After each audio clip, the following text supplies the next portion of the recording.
cards and all your credit cards are probably maxed out, at least that's where I was at, what you're gonna do is call all of your credit card companies. Yes, even that little credit card you got from the credit union and Synchrony Bank, you're gonna call all of them. You're gonna let them know that you're experiencing a financial hardship and you wanna know what programs are available to you.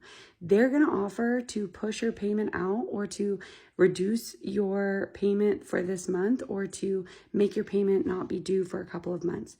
Do not take this option.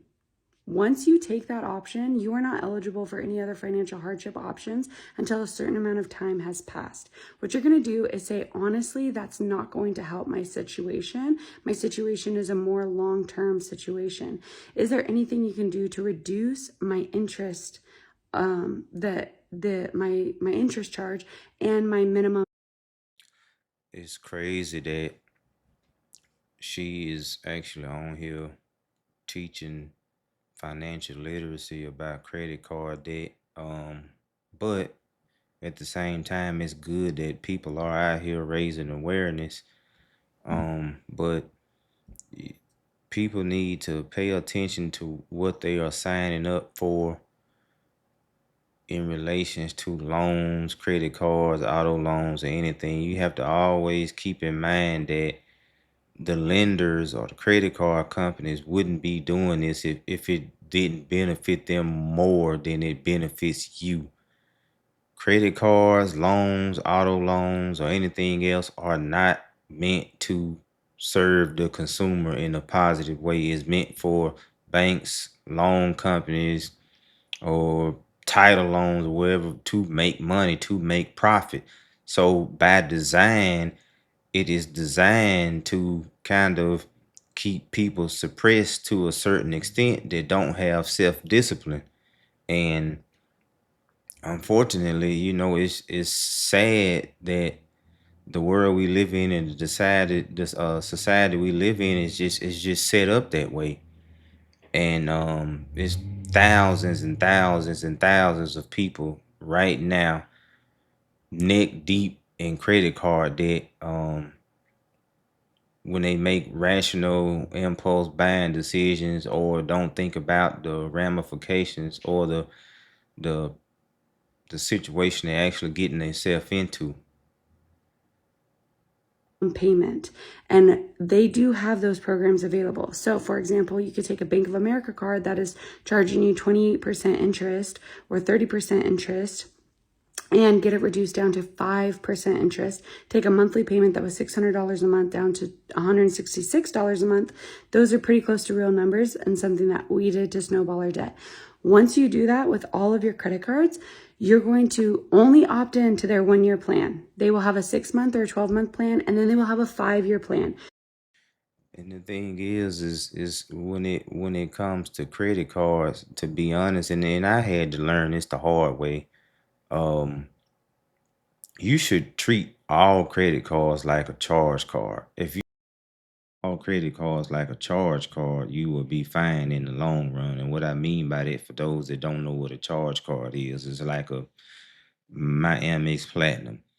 You have to pay that balance off every month in full, in order to stay in good standards with Amex.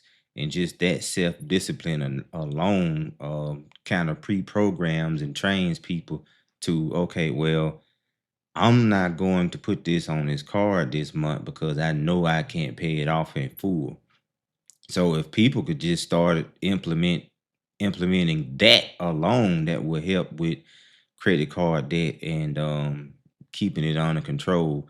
But a lot of the younger generation, they kind of get caught up in the moment and just charge, and then think about the impact later on when they knee deep in payments. Going on a lot of trips that I didn't have the money to go on. Now, if you're doing the same thing, this is not a call out, this is a call in. Like, we're gonna come together.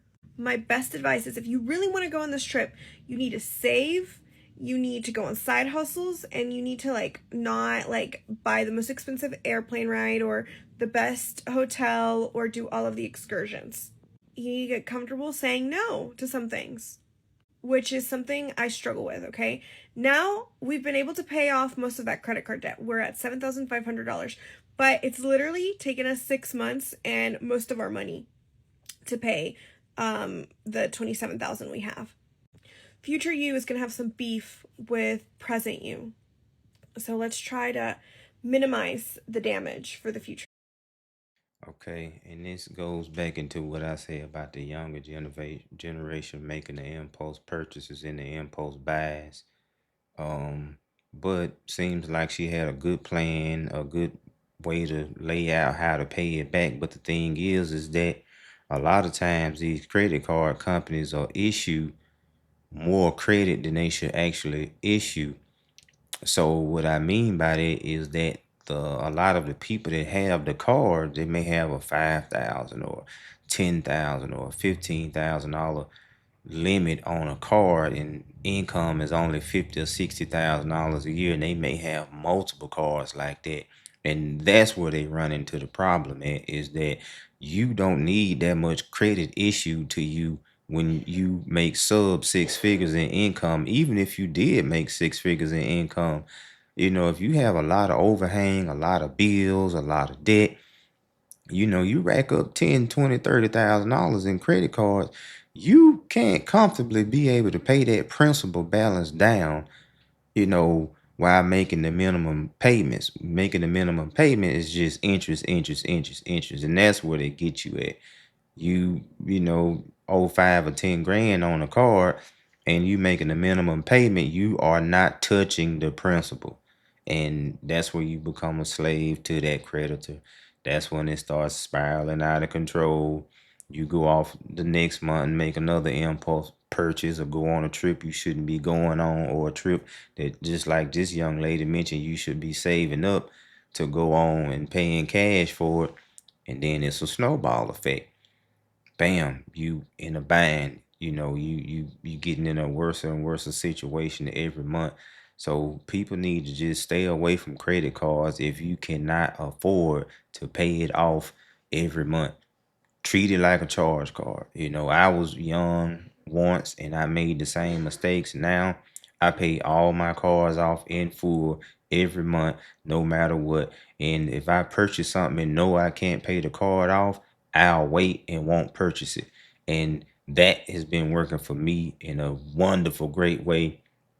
Managing, debt and credit and being on top of things, because once you get behind on any type of bill, whether it's a mortgage, whether it's a car note or anything else, it is extremely hard to get caught up and get back on track.